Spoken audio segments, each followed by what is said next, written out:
Okay. Hi everyone. Okay. I hope you all can see me. And then, so sorry, we have I think some technical difficulties just now. So we managed to kind of like go live now. So, welcome to our live session. And okay, welcome to our live session. So today we have actually Edward, Effie, and Daniel to our informal chat session. And it's something very interesting because they'll be sharing their travel experience from Malaysia back to the UK. So I know nowadays a lot of people are planning or maybe traveling back to the UK because like university is going to start during September. So hopefully they will be able to share their experience and answer some of your questions. So if you are traveling soon or if you have any worries, you have any questions, feel free to just pop into our comment section and we will be able to kind of ask them on your behalf to three of them. So first and foremost, can each of you introduce yourself, maybe starting from Edward? Hi guys, my name is Edward. I'm studying in King's College London. So I'm re-entering my final year and I've been back since the end of July. Okay, thank you so much, Edward. So Effie? Hi, I'm Effie. I'm currently studying in Sheffield Hallam University at Sheffield. So I came back about a week ago. Yeah, that's me. Oh, okay, thank you so much, Effie. And then Daniel, would like to introduce yourself? So yes, I'm Daniel. I am studying at the University of Glasgow in Scotland. And I recently traveled back on the 10th of September, which is just a few days back. Okay, that's great. Thank you so much, guys. And then I think Daniel. I think Daniel is also very it's very helpful, and I think is actually responding to a lot of people's messages, even in some other groups. So maybe first and foremost, Daniel, would you like to tell us what documents do you actually need to prepare or sign when you travel out of Malaysia? So maybe like before you travel, is there any documents you need to prepare? And then while you're at the airport, do you need to sign anything? So I'm sure most of you are quite confused with the recent news that's been happening in Malaysia, whether we need documents or not. So from my experience, as I left the country, first thing first, at the check-in counters, they will ensure that you have the relevant documents that you need to enter the country with. So for example, for the UK, if you are a student, you will have a Tier 4 visa, which also known as a BRP, or Biometrics Resident Permit. If you have either one of the visa or the BRP, just show it to them and they will understand that you have the visas to enter the country. The next step will be at the immigration counters. So when I was there, the immigration officer asked if I was a student, and he asked for my student ID. Hence, when you give it over to them, they will check out the necessary information and they will fill up a form for you to sign, which states that you are not allowed back in the country until MCO is over. Obviously, you can request to return back to Malaysia if you have valid reasons, but you will need to contact the Malaysian government for that. But besides that, there's actually no other information. There's no other documents. There's no other approval that you need as of now. Obviously, this can change at any time.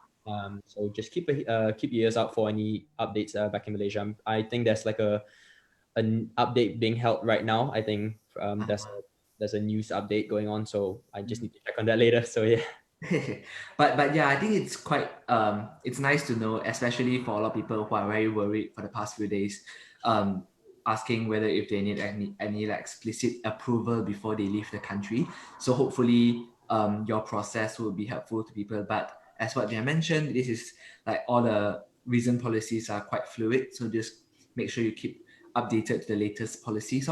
And I think in the welfare task force group, there's actually like the proper links and everything. Like for what Daniel had mentioned, if you're planning to travel back, you can actually apply through those links. So yeah, thank you so much, Daniel. And then to Edward, so what airlines did you actually take? Like how was the travel process like? And do you think like students should be worried, or maybe are you worried yourself? So I took Malaysia Airlines. It was the only direct flight option that I could find then, because I was thinking of either transiting through Qatar or Emirates, but then I was there were too many risks involved, as in to be in so many different places at the same time, especially under the circumstances now. So I chose Malaysia Airlines, and the check-in process was all as you would expect how a normal check-in process would be. So you just give them your passport and everything and your ticket reference. But the only difference is you have to have, I did have to give them my BRP, which is essentially your visa to enter the UK. So I think that's the most important thing that you need to prove that you are indeed a student that is studying in the UK. Or in other countries as well. And I think in July things were probably a little bit different, where they didn't explicitly say that you need to have any sort of approval letter from the immigration, but I still had that anyway. So I emailed them about 3 weeks before I flew, and they replied me with a statement saying you are allowed to exit the country without any approval letter. So, but I still printed out the emails. I printed out a photocopy of my BRP. I also printed out a letter of confirmation letter of study. From the university, is it? From the university, yes. Okay. So I had all these documents with me just in case I get stopped halfway. But then I think I went through the border without really anything. They just asked for my BRP. So they took a photocopy. Okay, so before you enter the terminal, you would go through immigration. So at that point, you might be asked for your BRP and your IC and your passport. So when I was there, they had it taken over. They had it photocopied. They also gave me a form to declare that you will not travel back to Malaysia under the period of the movement control order, the MCO, during the MCO period. So after you have that declaration form signed, you're allowed to get into the terminal. So during the flight, I think my flight was quite full. To be honest, it was not packed, but there were a lot of people that got on that flight. But then I had 2 seats free beside me, so my row was quite empty, but it was not totally empty. Sorry. No, it's okay. It was a semi-full flight, I would say, and the whole journey was quite smooth as I slept the whole thing through. I think it was a morning flight, and I didn't sleep the entire night before, so I essentially just slept through the whole thing, and I probably woke up for breakfast and dinner. That's it. The air stewardess was wearing like full PPE gown. People were wearing face masks. And this is another thing, that you are required to wear face masks throughout the entire journey of the flight. I think that's mandatory.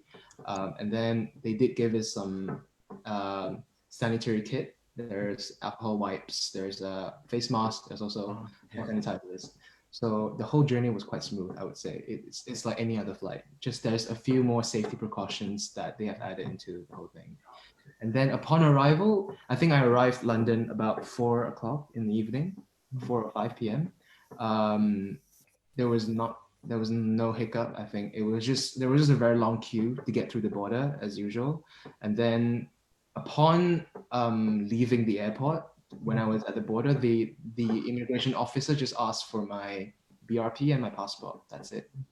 And also, that's one very important thing, is during the flight or before you get on the plane, you are asked to fill up the contact tracing form required by the government in the UK. So that will be found online. So just go on government.gov.uk and then you will find the form.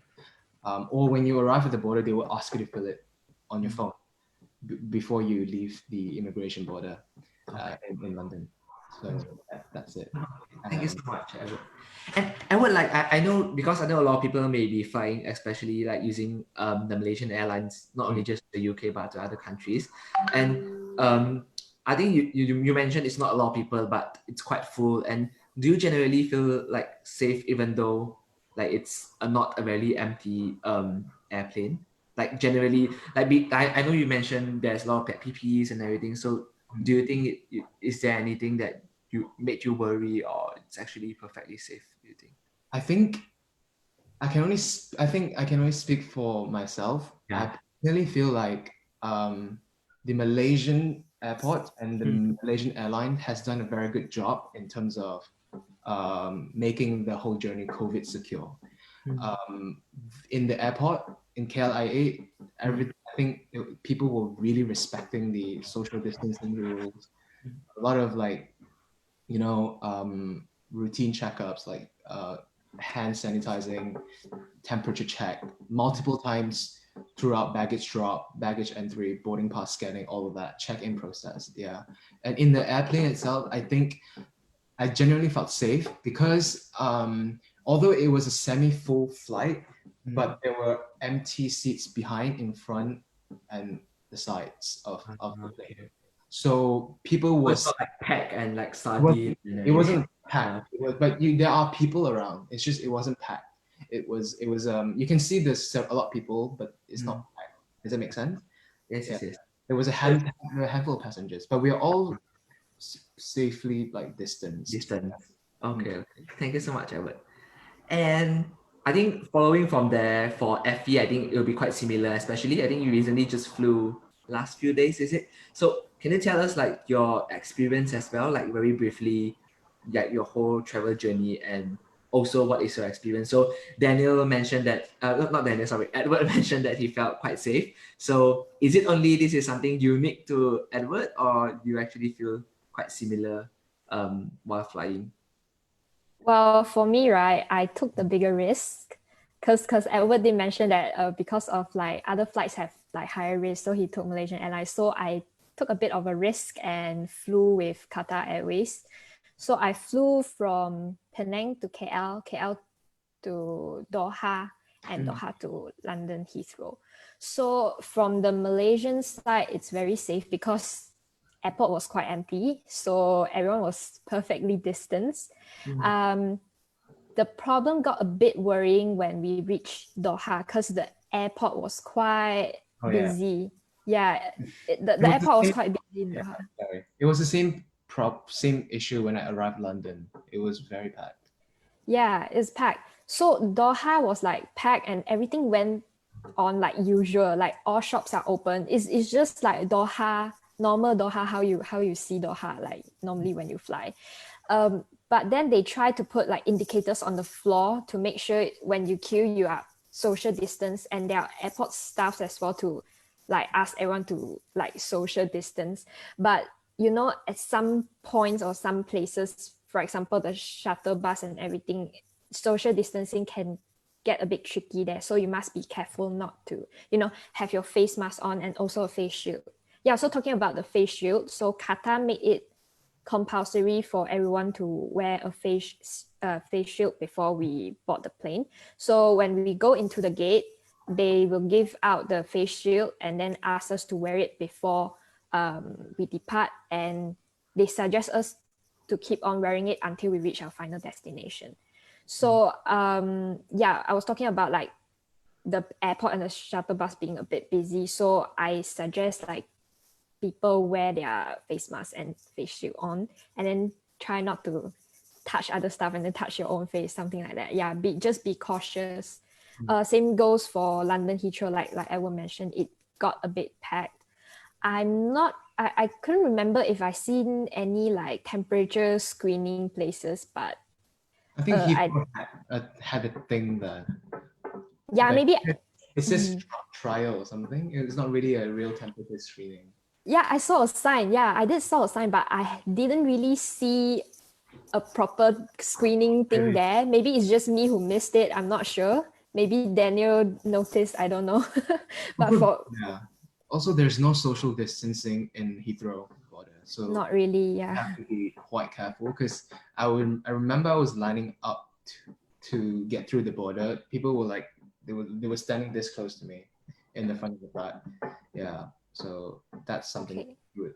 I think also it's like generally quite different. Like I think especially for a lot of students who actually went back since the whole lockdown, and I think the bulk of our lockdown experience is actually based on how Malaysia have been dealing with it. But I think based on what you guys have shared, I think some students also feedback when they traveled abroad, like I think this is considered a culture shock. Like different countries dealt with the virus very differently, and then generally measures will be a bit different. So yeah, I think it's like for everyone to have a mental kind of like preparation as well, just to make sure you take reasonable steps to protect yourself. One thing to take note is like when I line up at the UK immigration, they did put indicators on the floor already. So everyone was like distance lah. Yeah. So I think compared to Edward's experience, like nobody was like this close to me. It was okay for me. Yeah. I think no one was really respecting the rules when I was there. Yeah, just have to be careful. Yeah.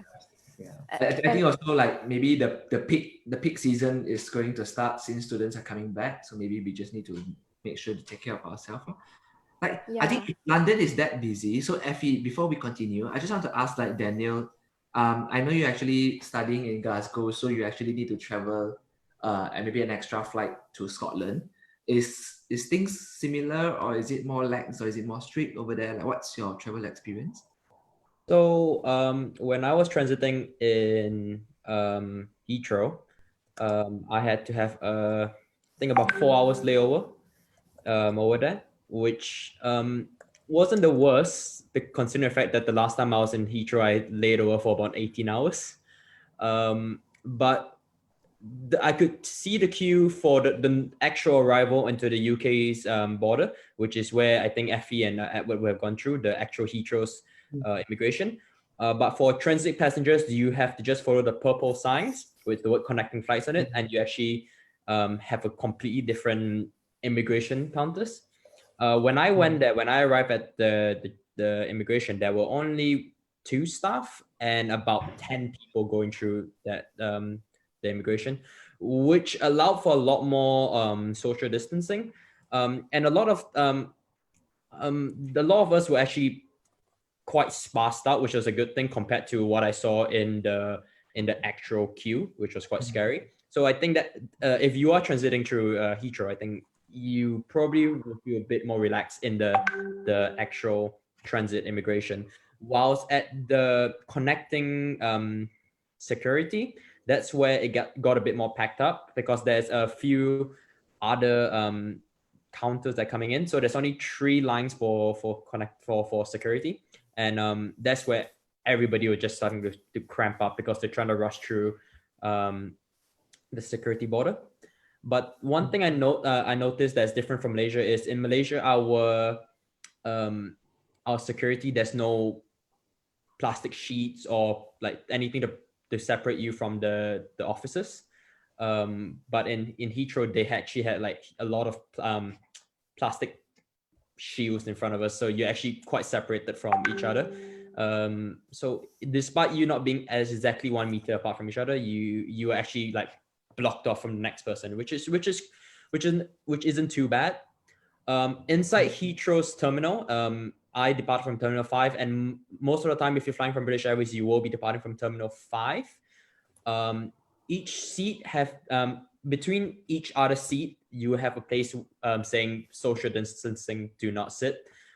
So realistically, you are a good 1 meter apart from the next person, which helps a lot. However, when you do board your flight, especially when short haul flight with a single aisle plane, which is most of the local flights, they were board from the back to the front, irrespective of your class and your status.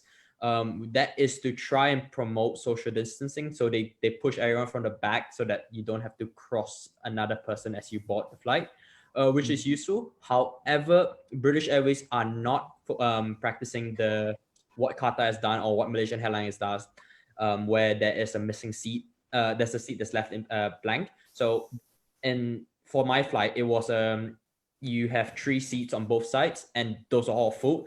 For my flight, there were only, I think, 2 seats left empty in the entire flight, which was crazy. So if you are flying locally or around Europe, just be very careful, because they do not care about social distancing on board, which is not exactly a good thing. But if you just practice good hygiene and try not to touch your face or anything, then hopefully, you can stay safe. But besides that, yeah. Okay, thank you so much. Actually, same goes to Qatar. Qatar also like they don't block off seats to avoid people sitting. Like everyone is still sitting next to each other. But luckily, one of my flights, like there's still a space between me and the other passenger. But I think like if people travel in groups, they all still sit together. Yeah. And maybe I think it's like not necessarily so. Like I think the layman understanding for us is like we need to have like 2 meters apart, but then sometimes it's just nature. Like for example, in shops and everything, like sometimes social distancing just wouldn't be possible. So what we can do is also just to wear our mask, which is equally safe, I would say. Wearing our mask, just make sure we keep like hygiene and just don't like touch your like just to make sure everything is like hygienic and then just keep yourself safe, which I think is possible. So I think based on Daniel's experience, I know some of my friends who are actually traveling Northern Ireland as well. I think the benefits of like traveling to other parts of the UK is that maybe our airport is not as packed, lesser people centralized in that area. But as Daniel mentioned, you will get smaller flights or smaller planes, then you will probably need to just protect yourselves and just try your best to maintain a distance with people. So yeah, thank you so much, guys. And before we proceed to the next question, just a huge shout out to everyone. Like if you have any questions that you like to ask, especially we think recently we got so many DMs about traveling abroad. So it would be great if you guys can actually send in the questions now, and then hopefully the 3 of them can actually answer your questions directly, which will be really easy for both of us, both of our parties. So in the meantime, do you guys have any like other traveling tips that you guys want to add? I think Effie, you have something to add, is it? Yeah, I was just gonna say about the Malaysian immigration part. So when I flew last week, it wasn't like we are still not needed to get any approval letter or anything to leave the country. But then when I was at immigration, like the officer asked me like, why am I traveling? I said, oh, I'm a student. So I showed him my student ID and my student visa, which is the BRP card. And then he got a bit confused because on the BRP card, it says permanent residence. So he was like, oh, so you are permanent residents.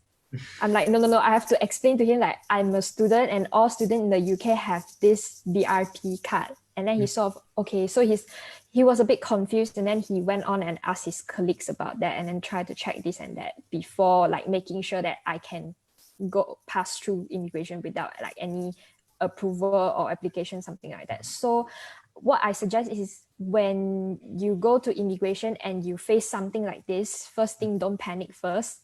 Like 𝐂𝐿 mentioned, like before you fly, just make sure the policies haven't been changed yet, like to see if you need approval or not before. But then if you are already sure that you don't need any approval and the officer still says yes, stay calm and then try to communicate with them to see what is, if there's any misunderstanding or something. Yeah, just don't panic and then run off, say, oh, I cannot fly. Yeah.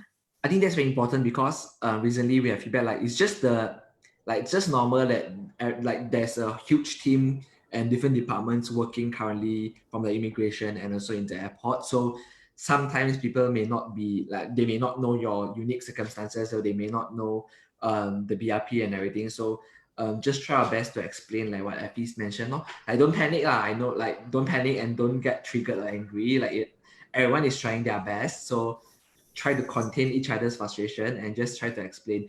As long as according to the latest like government updates, as long as you read it before you fly, you know you're actually correct. So don't need to worry. They will usually let you pass by, but you need to just explain your own case. Okay, thank you so much, Effie.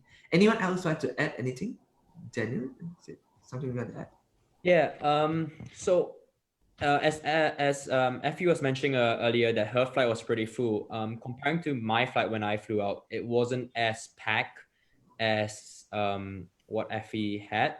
From my understanding and from how I roughly understand how people fly, try your best to catch what we call red-eye flights. Red-eye flights are flights that depart really late at night. So my flight left Malaysia at 2:25 a.m. in the morning. People tend to stay away from those flights because they are not exactly the most comfortable of flights.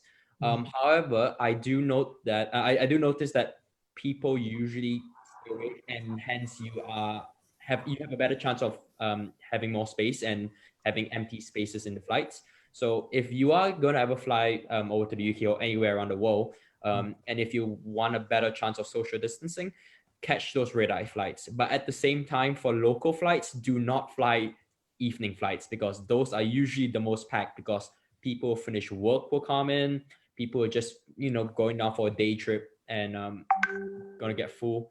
It's those time where you do not want to catch flights. So red-eye flights for international flights, and preferably afternoon flights for local flights would be the best thing for you guys. So yeah. Oh, okay. Thank you so much.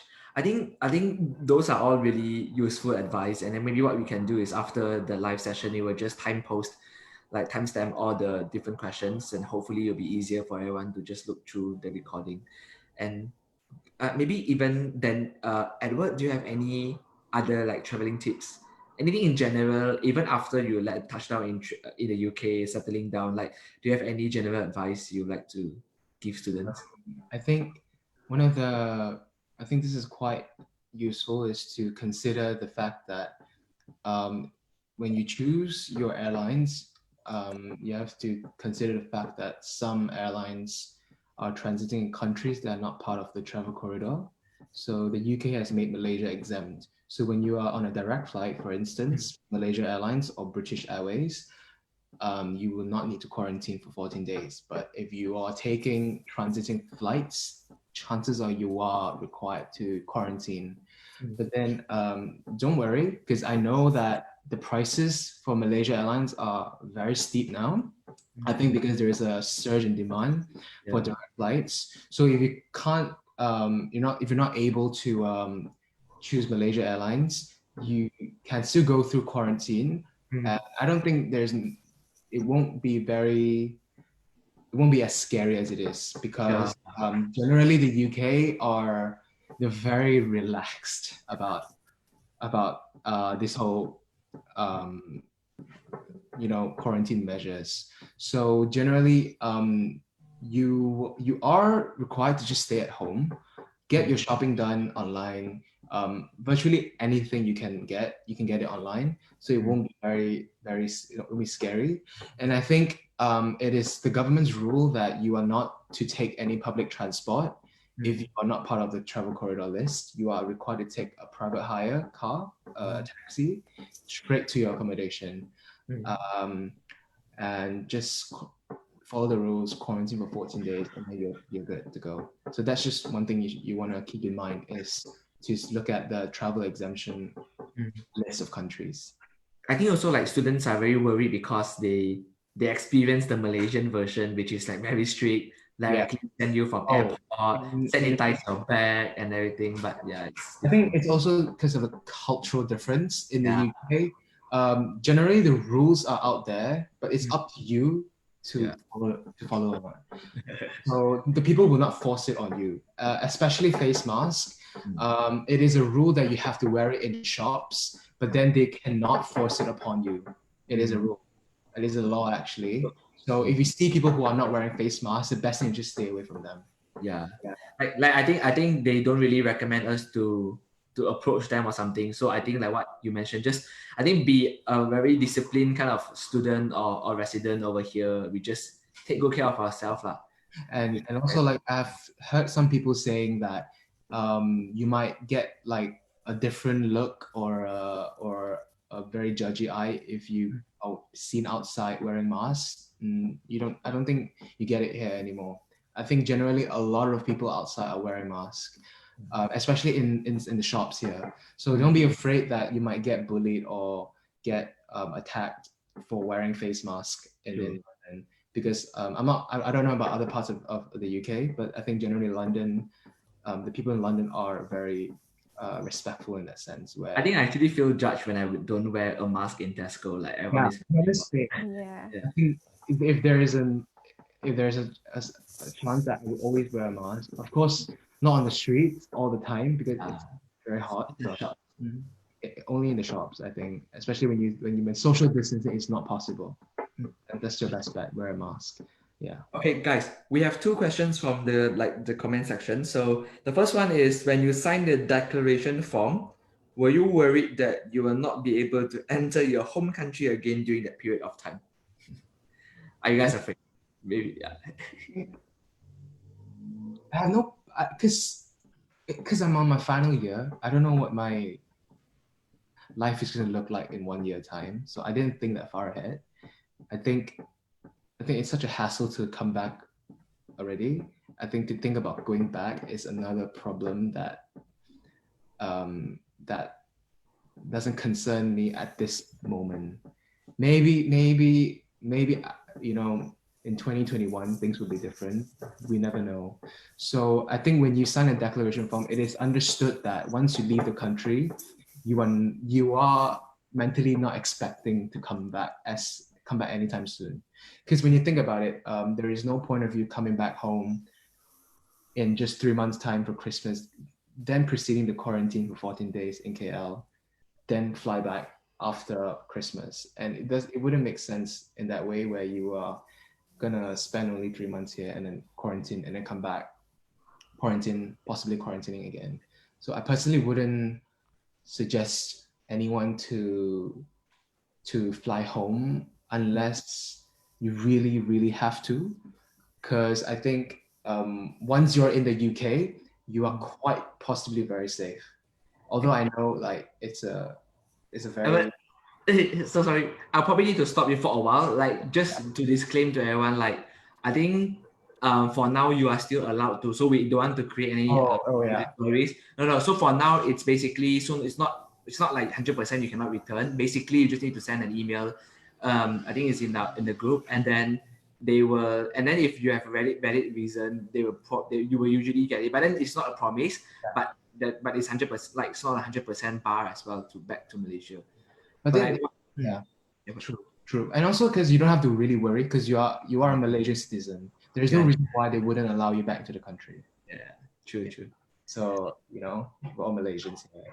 For Effie and Daniel, just a very short answer. Were you worried or not? Like, to be honest, No.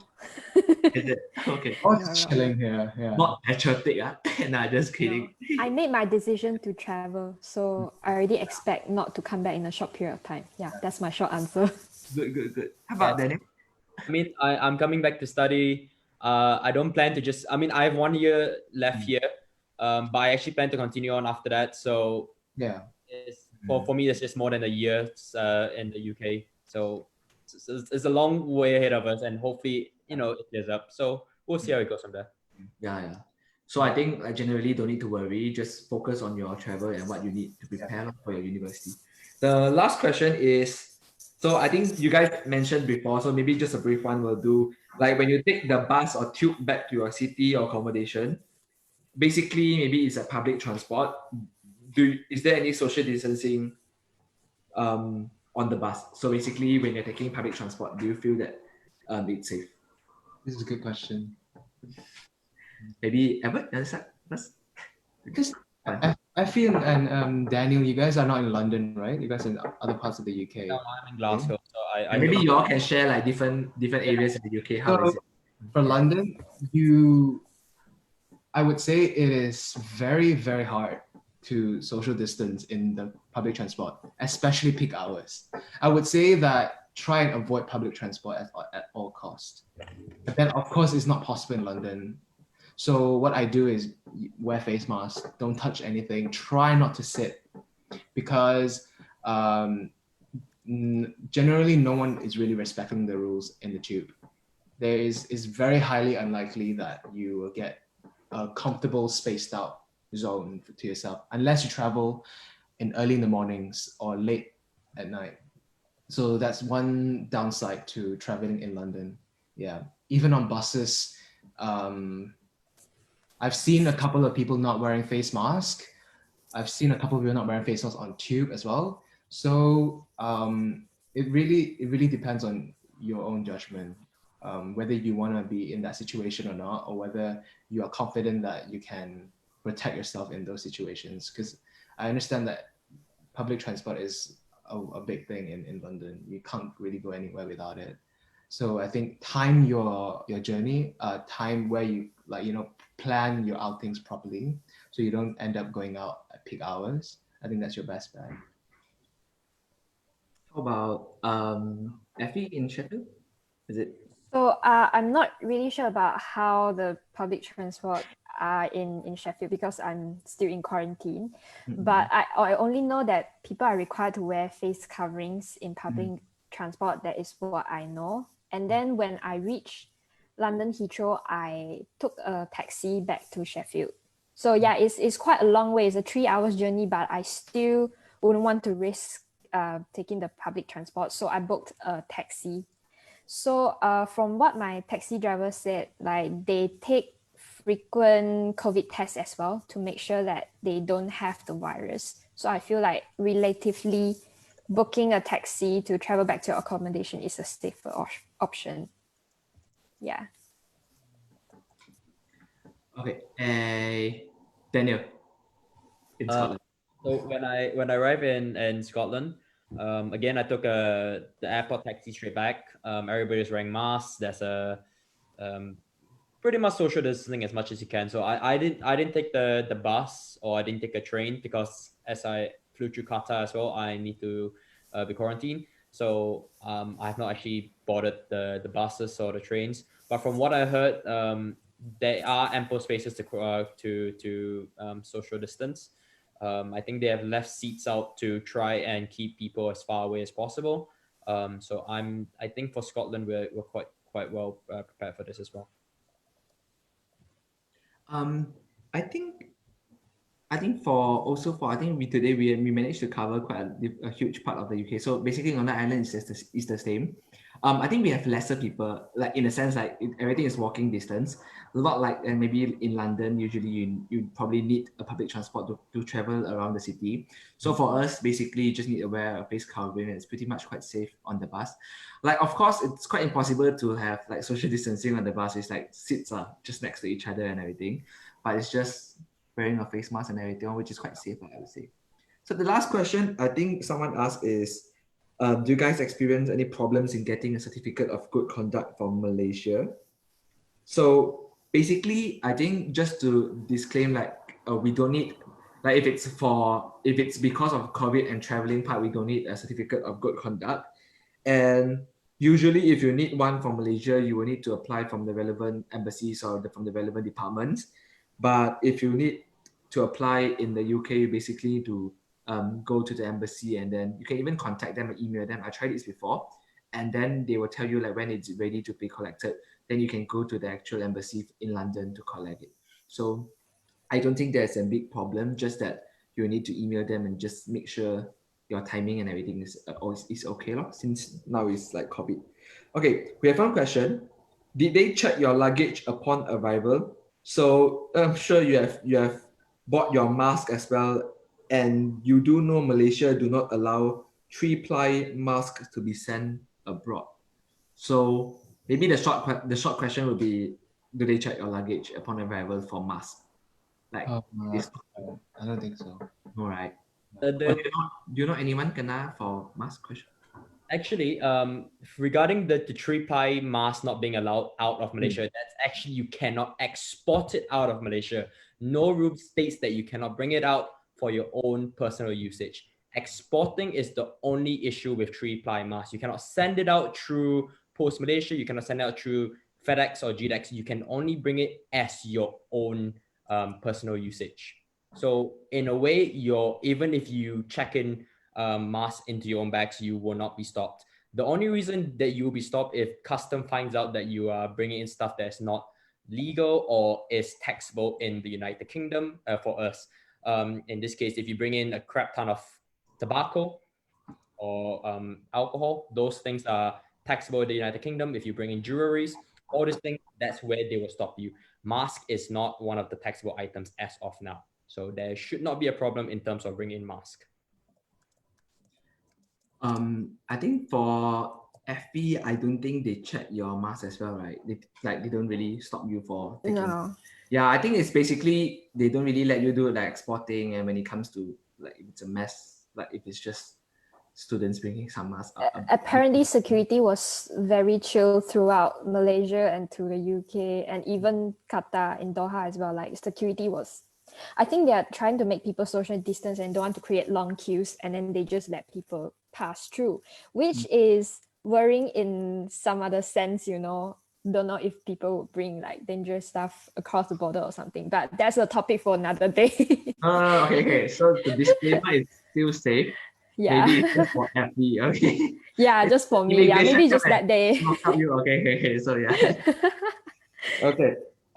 Yeah, I just need to know about the mask. So Natasha actually thank you guys. So just need to know about the mask because I think her daughter is going to pack a few masks along with her. So yeah, thank you so much guys for helping.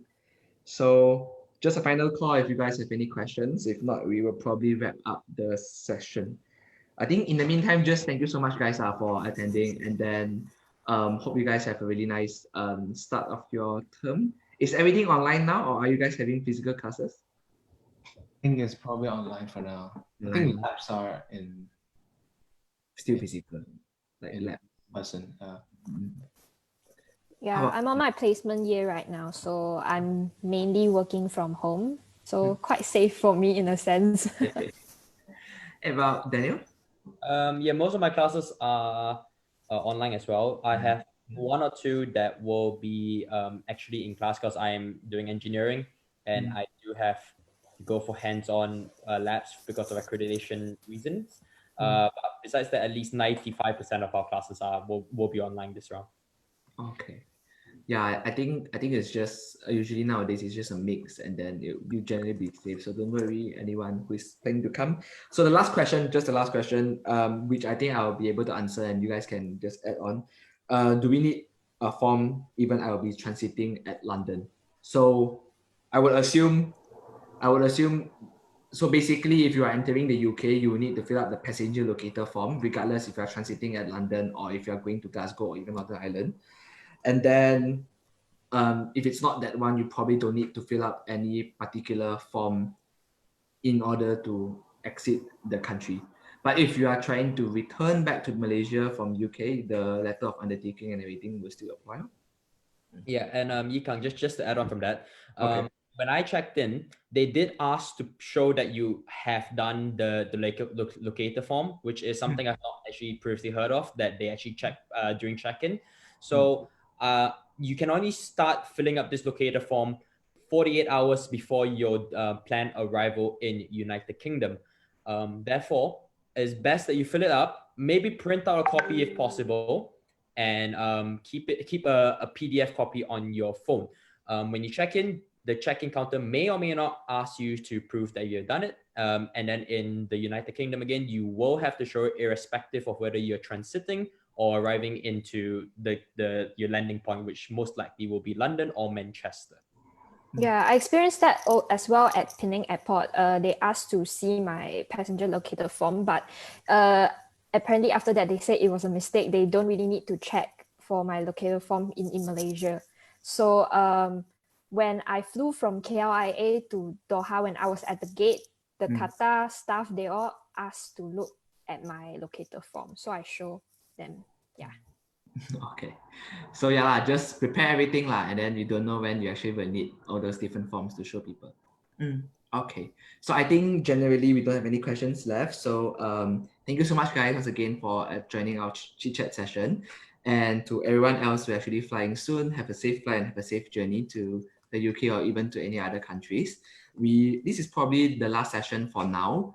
And then just stay tuned to the group if you have any queries and if we have any updates. Okay, so take care everyone and see you guys. Bye.